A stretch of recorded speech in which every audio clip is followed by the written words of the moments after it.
Companheiros da Rede Amigo Espírita, em especial aos nossos amigos da União Espírita Cristã, estamos aqui reunidos mais uma vez, dessa vez de uma forma um pouco diferente. Gostaríamos, do fundo do coração, de estar aí, abraçando os amigos de sempre, mas as contingências nos exigem procedimentos diversos e é por isso que estamos aqui.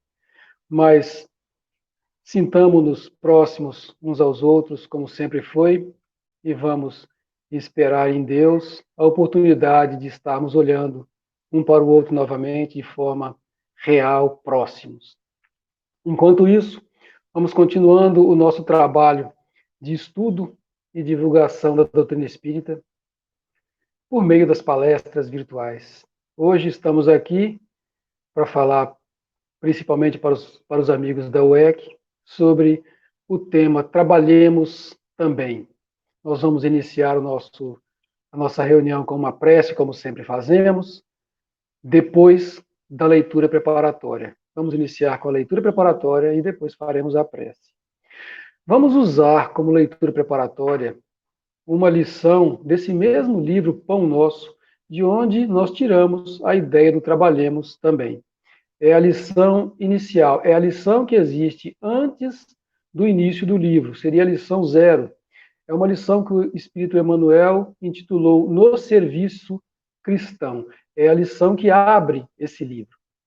E Emmanuel, falando sobre uma parte, um texto da segunda epístola de Paulo aos Coríntios, ele cita o termo: porque todos devemos comparecer ante o tribunal do Cristo, para que cada um receba segundo o que tiver feito, estando no corpo, o bem ou o mal.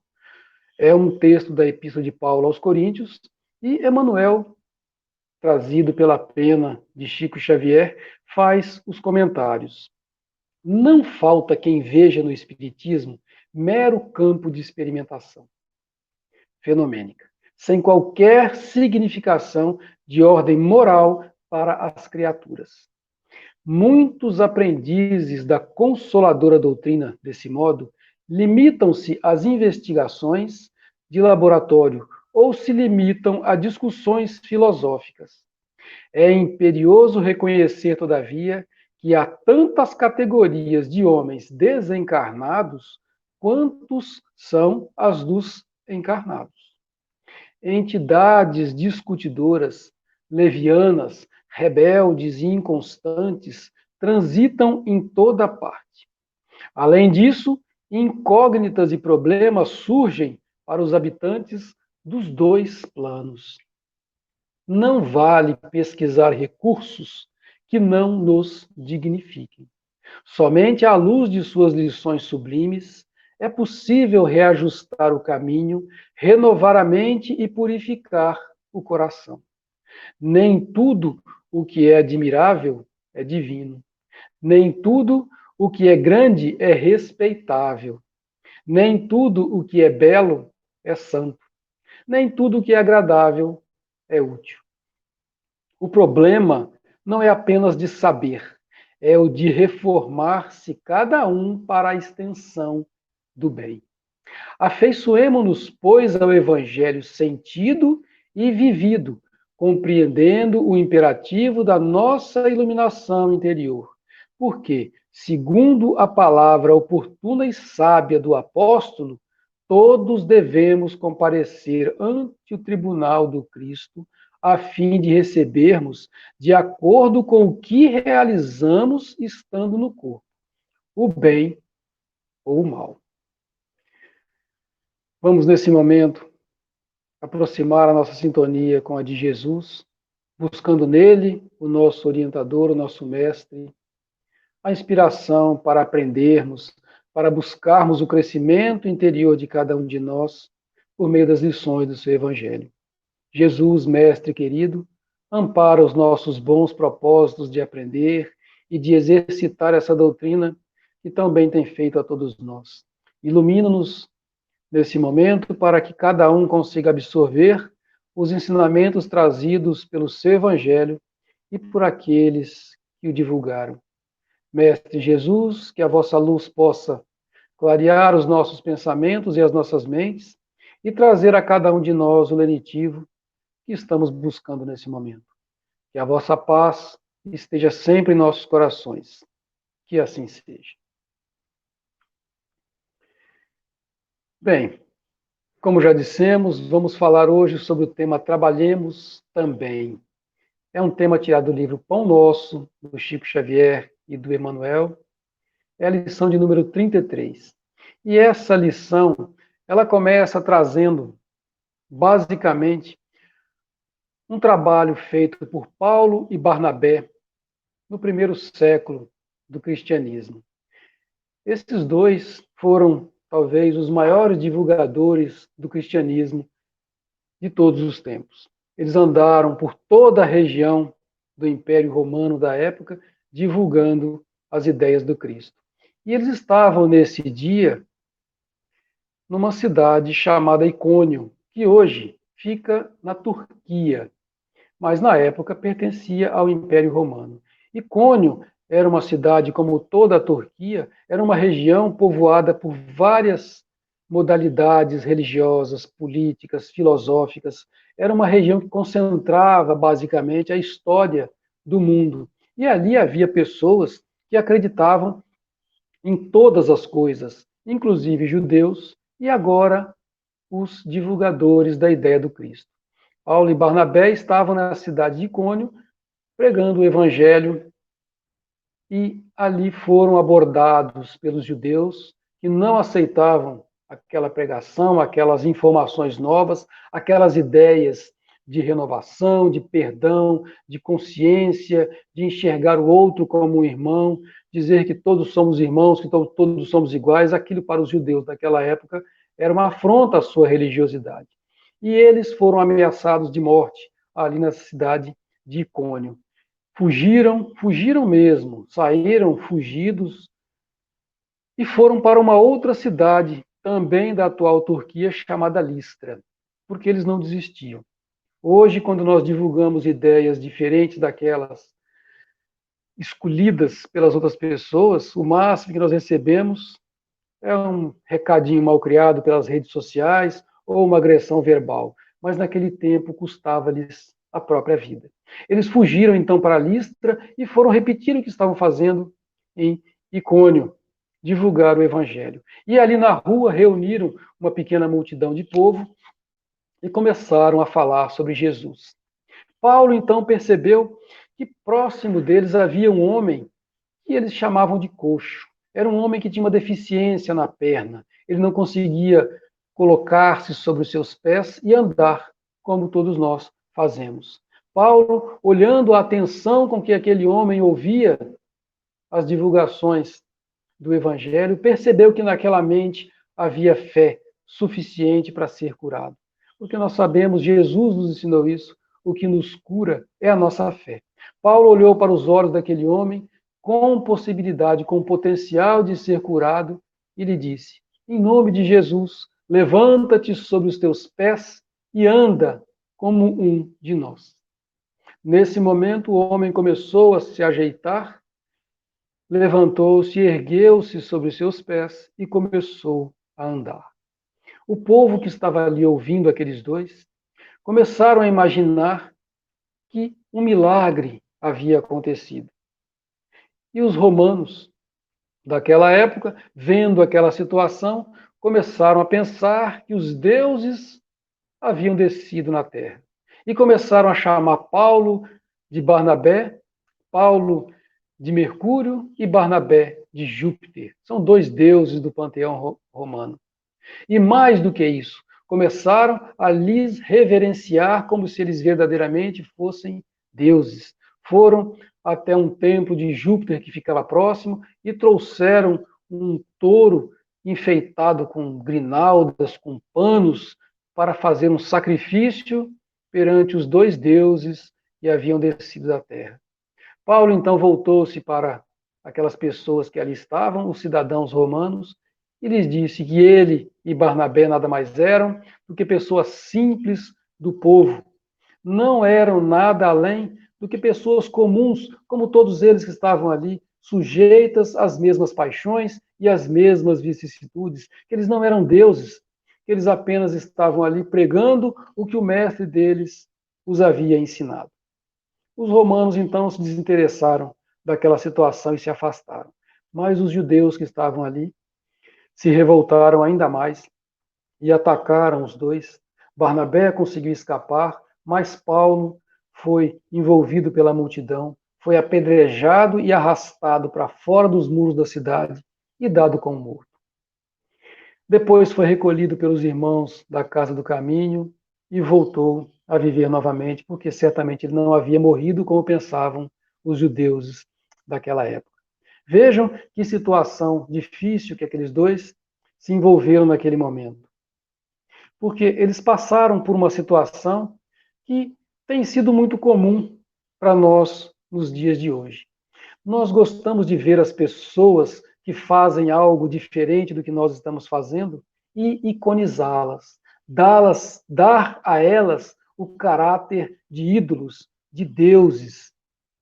Transformamos essas pessoas em seres superiores. Fazemos isso com muita naturalidade, não apenas com os religiosos, mas principalmente com os ídolos da música, dos esportes, da televisão, enfim, da política. Transformamos pessoas que lutam para trazer alguma coisa de bom que tem dentro de si em ídolos, em ícones que acabam por prejudicar essas atitudes nossas, acabam por prejudicar essas pessoas e limitar as ações delas. Nós transferimos para essas pessoas que nós elegemos como nossos ídolos verdadeiras injunções de perfeição, exigências de perfeição para essas pessoas. E começamos a cobrar nelas a perfeição que nós não encontramos em nós. Transferimos para essas pessoas a quem nós iconizamos as obrigações que deveriam ser de todos nós, como se apenas aquelas pessoas que se destacassem em algum campo tivessem a obrigação de serem perfeitas, ou pelo menos de serem melhores. Nós acusamos nesses ídolos que nós elegemos os defeitos que nós não temos a coragem de detectar em nós próprios. Nós transformamos esses ícones como se fossem o espelho das nossas imperfeições e exigimos deles que eles não tenham os defeitos, as necessidades, as vicissitudes e os equívocos que nós próprios temos. Nós, por alguns momentos, acabamos esquecendo que, como disse Paulo para aquela multidão, eles nada mais são do que pessoas que lutam também para superar as próprias imperfeições. O fato de se destacarem em um determinado movimento artístico, esportivo ou político não tira deles a condição de espíritos reencarnados buscando o burilamento das próprias imperfeições. Mas nós não conseguimos enxergar neles essas coisas. Nós achamos que essas pessoas, por se destacarem em alguns eventos, deveriam ter a obrigação de se destacar em todos os eventos, inclusive naquelas qualidades que nós gostaríamos de ver em nós, mas que nós transferimos para esses ídolos. E ao invés de reconhecermos neles pessoas lutando contra as próprias imperfeições, queremos transformá-los em ícones, em ídolos de perfeição absoluta, esquecendo por alguns momentos do ensinamento que Kardec nos trouxe e que está lá no capítulo 17 do Evangelho segundo o Espiritismo, onde ele fala que nós reconhecemos o verdadeiro espírita ou o verdadeiro cristão, que é a mesma coisa, pela sua transformação moral e pelos esforços que ele emprega para domar as suas inclinações más. Nós não somos cristãos, não somos espíritas, não somos bons espíritos no nível da terra, porque somos perfeitos. Nós somos bons ou somos, pelo menos, cristãos e espíritas quando buscamos burilar as nossas imperfeições, quando buscamos reconhecer os equívocos que existem dentro de nós e tentamos avançar nesse caminho de evolução. Vejam como é atual o ensinamento de Paulo e de Barnabé quando nós falamos das coisas da religiosidade. Acontece praticamente a mesma coisa hoje, quase 2000 anos depois desse episódio que aconteceu no século I. Nós ainda continuamos criando distância entre nós e aqueles que estão em franca luta de autossuperação. Nós criamos uma barreira, um diferencial entre nós, pessoas comuns, e aqueles que já alcançaram um pequeno degrau na evolução e que trabalham pela melhoria do mundo por meio da melhoria pessoal deles mesmos. Os missionários da revelação divina são pessoas comuns. Paulo repetiu isso, disse isso para os turcos, os romanos e os judeus daquela época. Os missionários da revelação divina são pessoas comuns, sujeitas às mesmas paixões e às vicissitudes da vida, das quais nós somos sujeitos.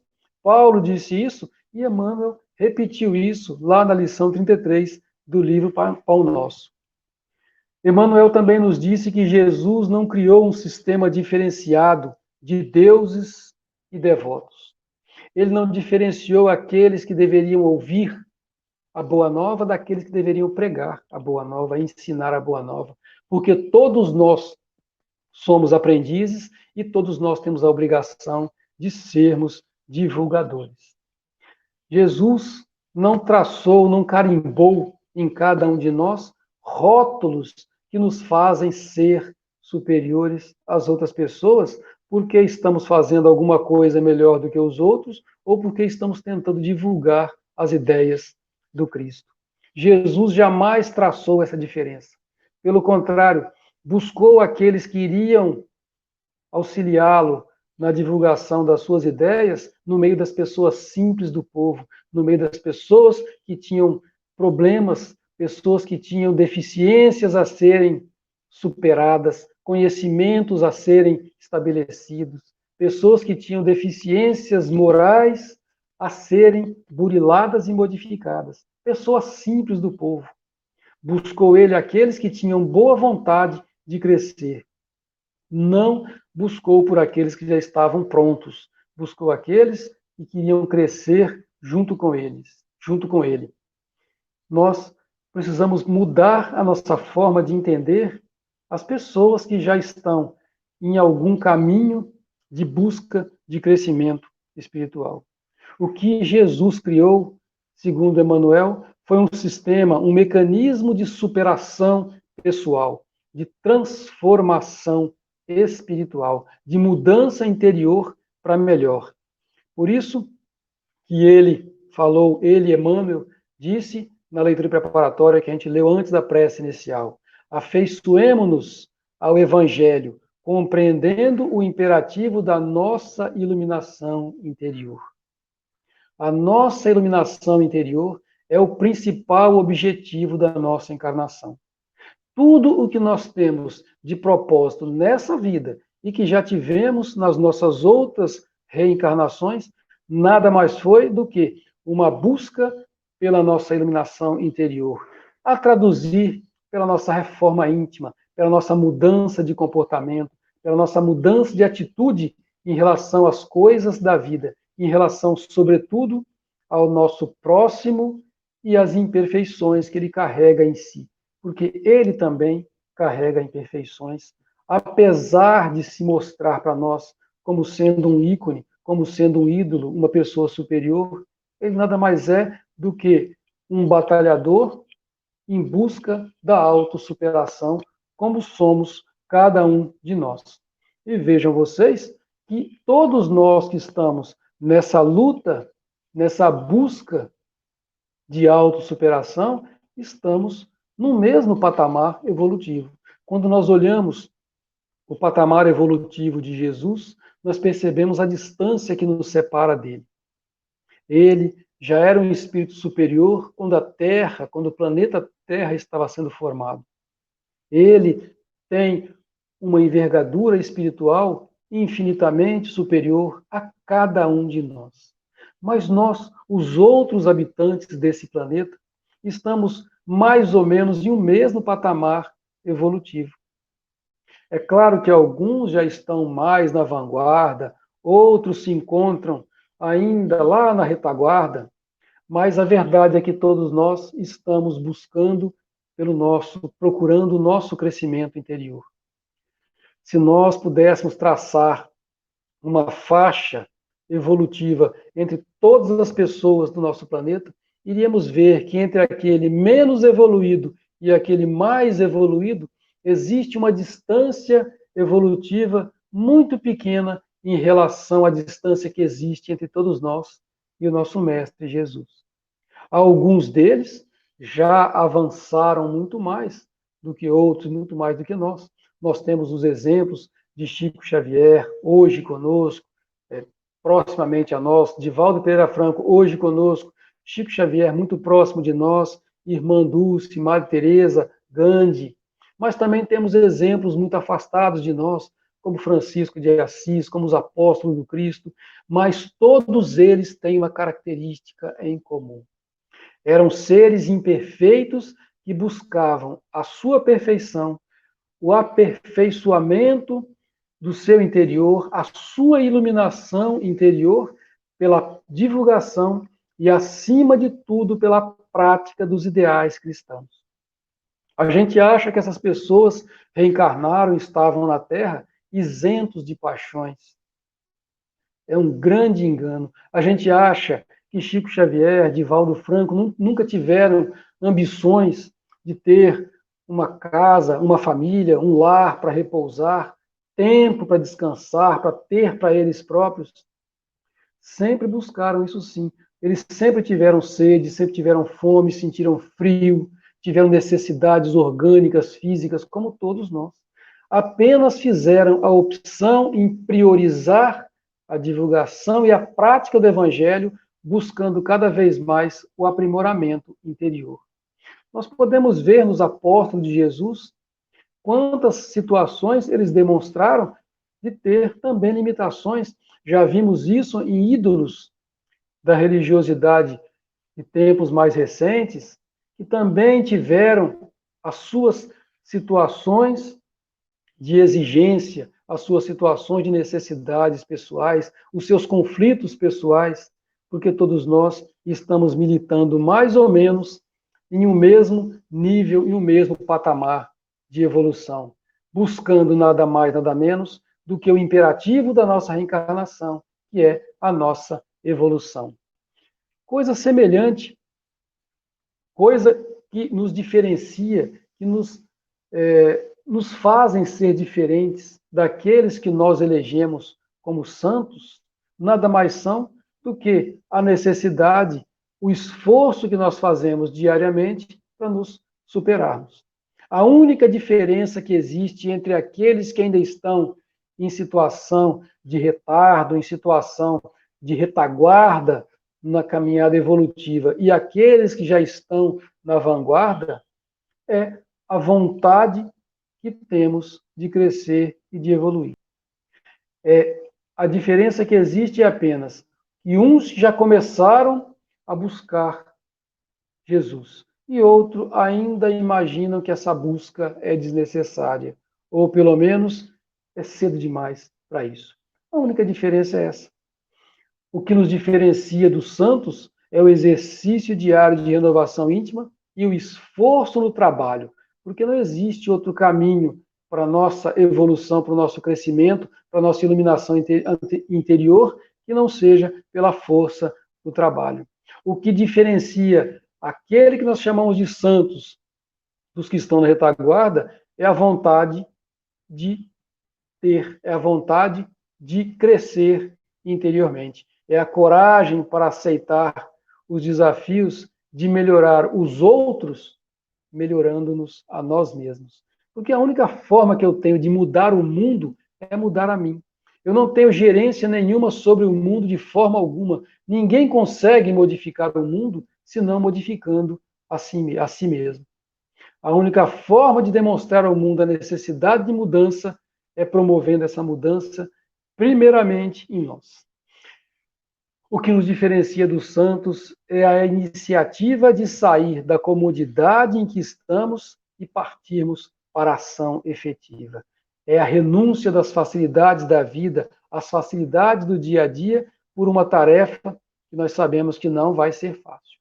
Mas essa renúncia, ela não é completa, ela não é total. Eu não preciso abrir mão de toda a beleza do universo que Deus colocou à nossa disposição. Eu não preciso abrir mão de toda a maravilha que existe no mundo para servir a Jesus, porque é possível viver para Jesus e desfrutar de todos os benefícios que o Pai Celestial colocou ao nosso alcance. Nós não precisamos abrir mão de uma coisa por outra.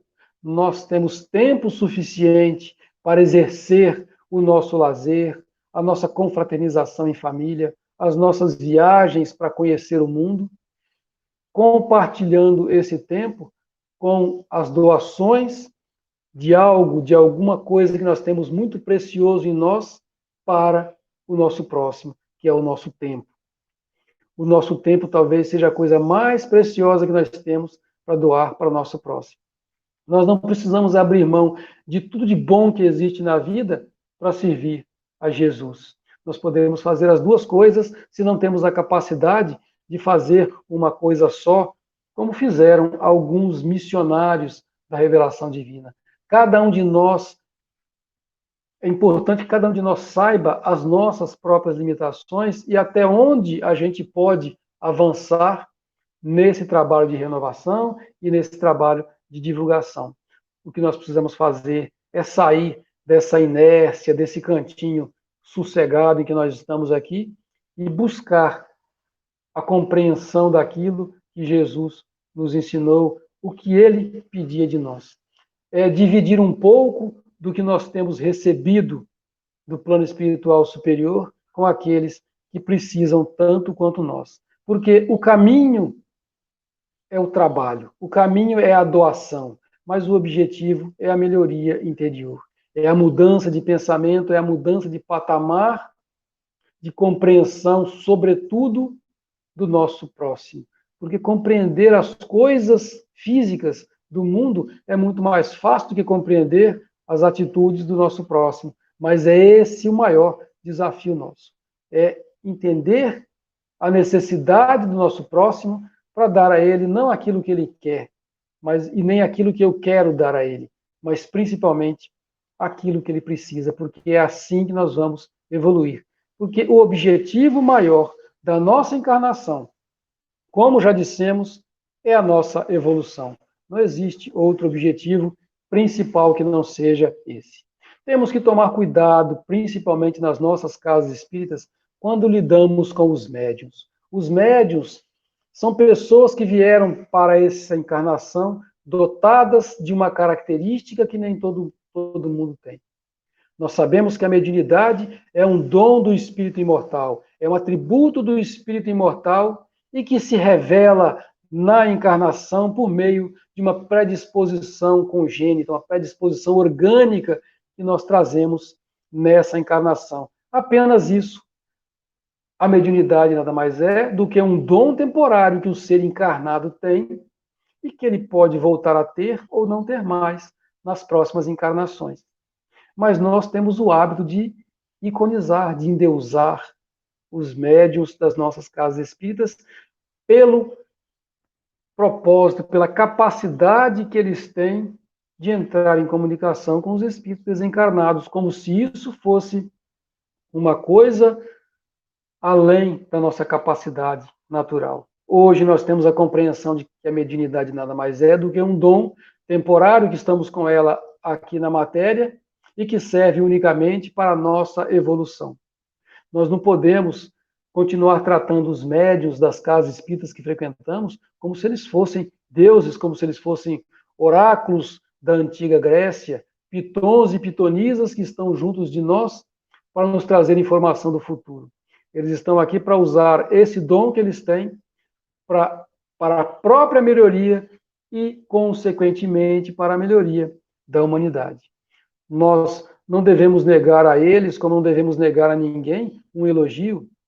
Quando uma pessoa utiliza o dom que tem para evangelizar a infância e a juventude, para ensinar nas aulas de estudo sistematizado, para fazer palestras ou para atender a uma instituição que necessita, ou para administrar uma casa espírita, ela está fazendo simplesmente um esforço de trabalhar em busca do próprio melhoramento. Não é um ídolo que precisa ser perfeito para atuar nesse campo, mesmo porque a imperfeição está em todos nós. Temos que tomar muito cuidado quando nos referimos a essas pessoas para não fazermos com ela o que os habitantes de Listra fizeram com Paulo e Barnabé, porque senão nós estaremos nada mais do que prejudicando o trabalho dessas pessoas. Para nós não faltam grandes exemplos do Evangelho que trouxeram não apenas a divulgação do Evangelho de Jesus, da Boa Nova, mas que também trouxeram o exemplo da própria vida como o que de melhor tinham para deixar para nós. Nessa lição 33 do livro Pão Nosso, trabalhemos também, Emmanuel cita o exemplo de Maria de Magdala, uma mulher simples do povo que buscava uma dimensão de amor que ela não encontrava nos lugares onde ela buscava. Buscava ser amada, buscava ser importante, buscava ser grande por meio das facilidades que a vida oferece, por meio do dinheiro, da riqueza e de outras coisas mais que a história nos conta. Mas o que ela buscava efetivamente era aquele amor que estava dentro dela e que ela não conseguia externar por falta de orientação. E esse amor emergiu quando ela se encontrou com Jesus e lhe mostrou qual é o verdadeiro caminho da fonte que não seca, do amor que não acaba.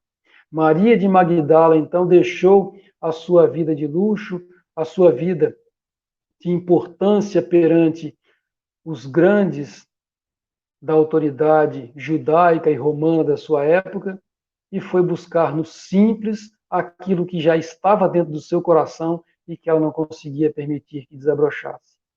Andou por meio dos doentes, dos necessitados e divulgou a doutrina de Jesus até o dia que a morte lhe arrebatou e levou-a para o plano espiritual, transformando o mundo por meio da transformação pessoal e da iluminação interior. Paulo de Tarso, outro exemplo grandioso de um homem que nasceu grande, que nasceu rico, que nasceu inteligente, que nasceu importante e que nasceu sábio, mas também direcionava tudo o que tinha de bom dentro de si para o caminho errado, porque faltava a ele o trilho do evangelho para o levar na direção correta. Paulo serviu a sua família, serviu ao seu país, serviu a si mesmo, serviu aos seus amigos, serviu a sua fortuna e a sua sabedoria, sempre de uma forma equivocada, porque faltava a ele Jesus dentro do seu coração. Falta essa que foi suprimida no caminho de Damasco, quando ele, que partia em perseguição aos cristãos, encontrou-se com a visão de Jesus no deserto, que o transformou numa pessoa melhor. Porque ele já era uma pessoa boa, mas que não tinha ainda permitido que essa bondade saísse de dentro de si. Jesus tirou o verdadeiro Paulo que existia dentro de Saulo e o fez brotar para uma nova era, para um novo objetivo. Paulo, então, transformou-se no grande divulgador do Evangelho. Não abriu mão de sua família, mas a sua família abriu mão dele. Não queria abrir mão da sua noiva, mas isso não foi possível pelos eventos que se sucederam depois. Podemos ver tudo isso no livro Paulo e Estevão. Paulo foi o grande nome da divulgação cristã e fez tudo isso com todas as limitações que ele possuía, com o amor que ele tinha pela sua noiva, pelo apego que ele tinha à sua família, aos seus pais, enfim, por tudo aquilo que era valor para ele e que deixou de ser a partir do seu encontro com Jesus na estrada de Damasco. E é essa transformação que ele promoveu no mundo e que ainda está fazendo efeito nos dias de hoje, foi feita, essa transformação para o mundo foi feita logo depois que houve a transformação dentro dele próprio. Porque primeiro ele transformou a si, para depois transformar o mundo. Iluminou-se a si mesmo para que essa iluminação pudesse se espalhar pelos 4 cantos do mundo conhecido na época e hoje por todo o mundo conhecido. Paulo, sem dúvida nenhuma, foi o grande nome de divulgação do espiritismo, do cristianismo inicial e também do espiritismo hoje em dia. Pedro, uma outra pessoa icônica, mas que jamais aceitou o título de mestre ou de ser superior, porque conhecia a própria inferioridade, conhecia a própria humildade, transformou-se num grande homem, mesmo com todas as suas limitações, mesmo com a dificuldade que teve até o dia em que, cumprindo uma profecia de Jesus, negou no pátio da casa da autoridade romana. Até aquele dia, Pedro ainda não tinha se encontrado. Naquele momento, ele percebeu a grandeza que havia dentro dele próprio. Em sua conversa íntima com Jesus, ele conseguiu entender o verdadeiro Pedro, o que era aquela pedra que Jesus tinha construído para dali erguer a sua grande igreja. E Pedro, então, se transformou, depois de ter negado Cristo por 3 vezes, se transformou num grande divulgador do Evangelho. Não só isso, Pedro foi aquele que estabeleceu o equilíbrio entre o crescimento e o erguimento do cristianismo. Pedro foi aquele que conciliou o lado extremo daqueles que queriam um rompimento total com o judaísmo, representado principalmente na figura de Paulo, com aqueles que queriam uma aproximação maior com o judaísmo para poder ter um maior crescimento, para auxiliar mais pessoas, representado principalmente pelo apóstolo Tiago. Os dois grandes voluntários da divulgação cristã, mas ainda um pouco passional, necessitavam da sabedoria de Pedro e de outros, logicamente, para estabelecer esse equilíbrio na divulgação das ideias do Cristo. E Pedro foi a pedra que estabeleceu esse equilíbrio. Nós precisamos chegar a essa compreensão que também chegou Pedro, entendendo que o problema não é apenas de saber, é o de reformar-se cada um para a extensão do bem, como ouvimos na leitura preparatória. Porque de pouco vai valer o nosso trabalho se não exercermos a melhoria interior de cada um de nós. Se nós não conseguirmos domar as nossas más inclinações, as nossas inclinações personalistas e pessoais, nós não vamos conseguir realizar uma grande obra. Nós precisamos compreender o que somos e quem somos para poder levarmos essa compreensão para os outros. Precisamos praticar o bem, praticar a caridade, praticar o amor ao próximo como um caminho para atingir a nossa própria evolução, para atingir a nossa própria iluminação interior. Sem essa iluminação, talvez chegaremos nos planos espirituais superiores cheios, com um currículo farto de realizações personalistas realizadas, muitas delas com ótimos efeitos, muitas delas voltadas para o bem da comunidade como um todo, mas que não tiveram a capacidade de transformar a cada um de nós em seu interior. É necessário estabelecermos um compromisso, um equilíbrio pleno entre as nossas realizações e o nosso crescimento pessoal. Porque é nesse equilíbrio que nós vamos encontrar a nossa iluminação perfeita. Nós não podemos avançar mais do que podemos, mas não devemos também ficar na retaguarda. Já partindo para a conclusão dessa nossa exposição, nós vamos lembrar de uma parábola budista que diz e conta a história de um monge que estava sentado dentro de um barquinho na margem de um rio. E também nessa margem desse rio havia um homem que o observava. E esse homem percebia que o monge com um instrumento musical na mão, que hoje se parece muito com o nosso violão, ele buscava afinar esse instrumento. Apertava aquela corda e tocava uma nota. depois afrouxava um pouco a corda e voltava a tocar a nota. E ficou nesse trabalho de aperta e desaperta durante um longo tempo. E o homem, incomodado, impaciente com aquela situação, voltou-se para o monge e perguntou a ele: Meu amigo, você vai ficar o dia inteiro nesse aperta e solta essa corda desse violão? Você não se cansa de fazer isso? E o monge serenamente voltou-se para ele e lhe disse: Eu estou buscando entender o segredo da vida, porque o segredo da vida é como a corda desse violão. Se eu apertar demais, essa corda vai se quebrar, mas se eu deixar ela frouxa, a nota vai sair desafinada. O segredo é saber o quanto nós podemos apertar a corda da nossa vida sem fazer com que a nossa iluminação interior desafine. É o quanto nós podemos servir a Jesus sem prejudicar a nossa iluminação interior. Porque quando o serviço, mesmo no bem, atinge o ponto do personalismo, nós começamos a ofuscar a luz que existe dentro de nós.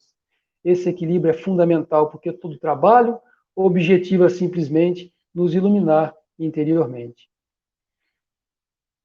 Era esse o recado que gostaríamos de levar para vocês hoje, grandes amigos da União Espírita Cristã e também da Rede Amigo Espírita. Nós não temos a pretensão, lógico, de ter esgotado esse assunto que é muito amplo e nem de ter levado transformação a nenhum de vocês, porque vocês é que vão buscar no interior de cada um de vocês a própria iluminação. Nós concluímos pedindo a Jesus que permita que nós continuemos sempre nesse trabalho, buscando o engrandecimento pessoal por meio do trabalho na ação do bem, na divulgação do Evangelho, objetivando sempre o nosso crescimento pessoal. Que Jesus nos ampare e permita que nós continuemos servindo sempre em seu nome. E como fazemos sempre que estamos juntos na casa espírita, vamos nos concentrar em oração, pensando nesse momento que nós ocupamos uma daquelas cadeiras do salão da União Espírita Cristã ou da casa espírita que nós frequentamos e que estamos lá nesse momento olhando para a doce figura de Jesus diante de nós e que nós possamos dizer a Ele: Mestre amado, obrigado por tudo que nos tem concedido, por tudo que nos tem dado nessa encarnação e em todas as outras. Obrigado pelas dificuldades, inclusive, que encontramos em nosso caminho, para que saibamos, Senhor, da necessidade de superar esses desafios. Que nós continuemos trabalhando em vosso nome, buscando, acima de tudo, o bem-estar do nosso próximo, para promovermos o autoconhecimento e a nossa iluminação interior. Que a vossa luz, Mestre querido, possa continuar iluminando os nossos caminhos, que todos aqui possamos ter encontrado neste momento a paz que aqui viemos buscar. Que o vosso amor possa nos abraçar sempre e que nós possamos continuar sempre contigo. Que a vossa luz nos abençoe sempre, que assim seja. Muita paz para todos nós, que Jesus permaneça conosco.